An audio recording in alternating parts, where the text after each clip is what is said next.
Hello dear students. आज आप लोगों को पढ़ाने जा रहे हैं kinds of pronoun. Kinds of pronoun आप देखेंगे कि 11 प्रकार के होते हैं, जिसमें ट्रिक है आपकी R3, P2, D2, E2, I2। अब इसमें देखते हैं कि आप लोग बहुत ही आसान और संपूर्ण डिटेल्स पढ़ेंगे काइंड्स ऑफ प्रोनाउन की। आप लोगों ने अभी तक तो 9 या 10 प्रकार ही पढ़े होंगे, लेकिन इसमें हम आपको 11 प्रकार पढ़ाएंगे। चलिए देखते हैं kinds of pronoun. Kinds of pronoun में देखते हैं, पहले वाला जो वीडियो आप लोगों ने देखा था वो शॉर्ट फॉर्म में हमने डाला था, इसमें सभी प्रकार थे, ना कि पूरी डिटेल्स। चलिए इसमें देखते हैं। फर्स्ट है आपका personal pronouns. Personal pronoun Hindi में कहते हैं पुरुषवाचक सर्वनाम। पुरुषवाचक सर्वनाम, अब देखते हैं इसमें पुरुषवाचक सर्वनाम जो है पर्सनल प्रोनाउंस में के एग्जांपल्स क्या क्या हैं। I, me, we, us, you, he, he, him, she, her, it, they, them. तो ये हुआ आपका पर्सनल प्रोनाउंस। आगे देखते हैं हम कि दूसरा है आपका पोजेसिव प्रोनाउंस। पोजेसिव प्रोनाउंस में देखते हैं अधिकारवाचक सर्वनाम। हिंदी में कहते हैं इसे अधिकारवाचक सर्वनाम। इसके कुछ एग्जांपल्स हैं, जैसे mine, ours, yours, his, hers, dears, etc. ये है आपका दूसरा है पोजेसिव प्रोनाउंस अर्थात अधिकारवाचक सर्वनाम। चलिए तीसरा देखते हैं। तीसरा है आपका डेमोन्स्ट्रेटिव प्रोनाउन। डेमोन्स्ट्रेटिव प्रोनाउन जो है इसकी हिंदी में संकेतवाचक सर्वनाम कहते हैं। संकेतवाचक सर्वनाम, अब इसकी जो एग्जांपल्स होंगे वो हैं आपकी this, that, these, those, such, the same, such the same. तो ये है आपका डेमोन्स्ट्रेटिव प्रोनाउंस में आते हैं। चलिए चौथा है आपका डिस्ट्रीब्यूटिव प्रोनाउन। डिस्ट्रीब्यूटिव प्रोनाउन में इसे हिंदी में कहते हैं व्यष्टिवाचक सर्वनाम। व्यष्टिवाचक सर्वनाम, इसके एग्जांपल्स हैं each, either, neither. Each, either, neither, ये आते हैं आपके डिस्ट्रीब्यूटिव प्रोनाउंस में।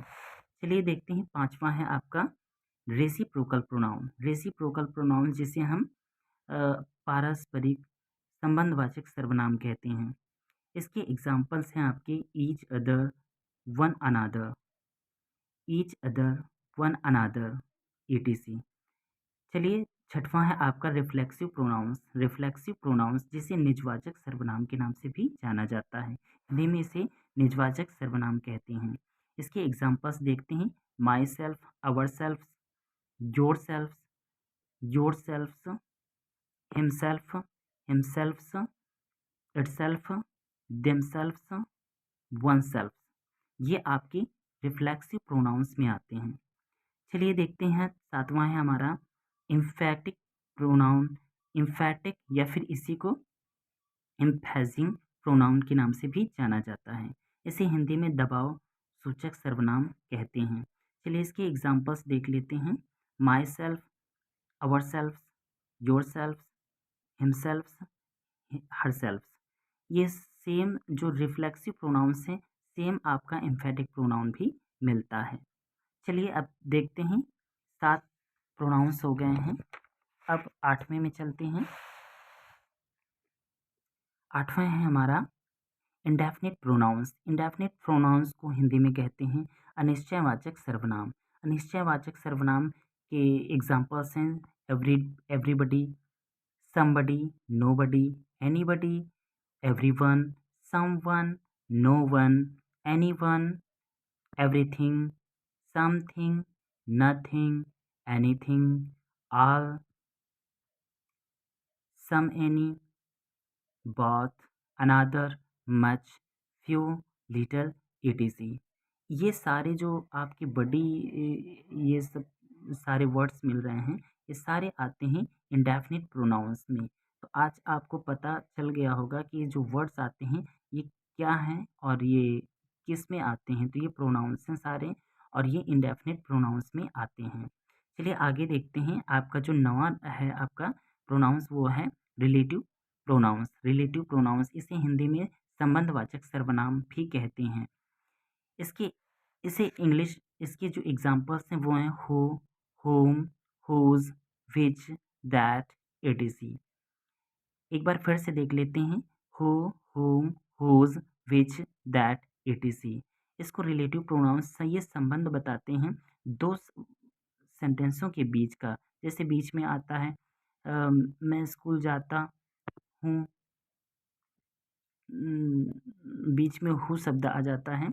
जैसे जो, जहाँ, कहाँ, तुम कहाँ जा रहे हो, तो उसमें कह देते हैं कि जहाँ आप जा रहे हैं। तो इसे जहाँ, कहाँ का आएगा जहाँ, तो ये वर्ड्स बीच में यूज़ होते हैं, वही है आपकी ये रिलेटिव प्रोनाउंस। चलते हैं आगे, हम देखते हैं 10वां है आपका इंट्रोगेटिव प्रोनाउंस। इंट्रोगेटिव प्रोनाउंस इसे इंग्लिश में कहते हैं प्रश्नवाचक सर्वनाम। प्रश्नवाचक सर्वनाम ये भी देखिए आपका सेम मिल रहा है, किंतु ये वाले जो वर्ड्स यूज़ होंगे वो केवल प्रश्नवाचक जो क्वेश्चन बनते हैं उसमें यूज़ होंगे, और ये आपके क्वेश्चन वाले नहीं हैं। ये बिल्कुल आपके ये रिलेटिव दो सेंटेंसों के बीच के जो रिलेशन होता है उसको दर्शाते हैं। तो ये आपके सकारात्मक, ये मतलब ये इंट्रोगेटिव नहीं है। ये वर्ड्स आपके इंट्रोगेटिव में आएँगे। हू, whom, whose, which, what, when, where, why, ये सारे वर्ड्स आपके हैं इंट्रोगेटिव प्रोनाउंस। जैसे आप कहाँ जा रहे हैं, आप क्या करते हैं, आप कैसे हैं, आप कौन हैं, ये सारे वर्ड्स इसमें इंट्रोगेटिव प्रोनाउंस में यूज़ होंगे। चलिए आगे चलते हैं। ये हमारा जो लास्ट वाला है 11 नंबर है, वो है एक्सक्लामेटरी प्रोनाउंस। एक्सक्लामेटरी प्रोनाउंस है, इसे विस्मयादिबोधक सर्वनाम के नाम से भी जाना जाता है।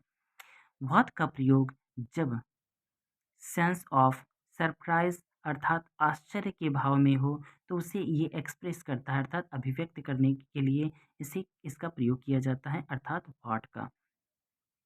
तब वह एक्सक्लेमेटरी प्रोनाउंस कहलाता है। जैसे व्हाट अ सरप्राइज, व्हाट, ये कुछ ये इस प्रकार के मिलते हैं। और एक्सक्लेमेटरी प्रोनाउंस में कुछ वर्ड्स भी होते हैं जो इसमें लिखे नहीं, हम आपको अलग से बता देते हैं। जैसे well done, bravery, and alas, hurrah, oh, eh, ah, etc. Last में आपको एक्सक्लेमेशन वर्ड्स भी देखने को मिलेगा। तो ये है आपके टोटल हुए 11 प्रोनाउंस।